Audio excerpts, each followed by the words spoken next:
Welcome to Kenton's videos. Enjoy the video. You start by confirming you have the owner password and permission to remove protection. This is the legal and practical prerequisite. Once confirmed, make a duplicate of the PDF and open it in a trusted editor, Adobe Acrobat Pro, or another reputable app. Make sure autosave is off while you test.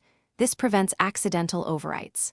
Now locate the Document Security or Protection menu so you can perform the removal step. You are ready to enter the owner password and proceed. With the copied PDF open, go to Document Properties or the Protection/Security pane. The exact label varies by app. When prompted, type the owner password. This authenticates you and enables edits. Once unlocked, choose Remove Security or change the permissions to No Security. Confirm the action.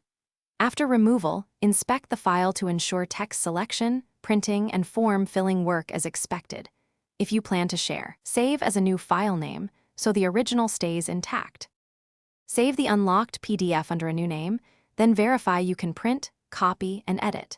If restrictions persist, reopen the security settings to confirm the protection flag cleared. Occasionally, apps require resaving or exporting as a fresh PDF.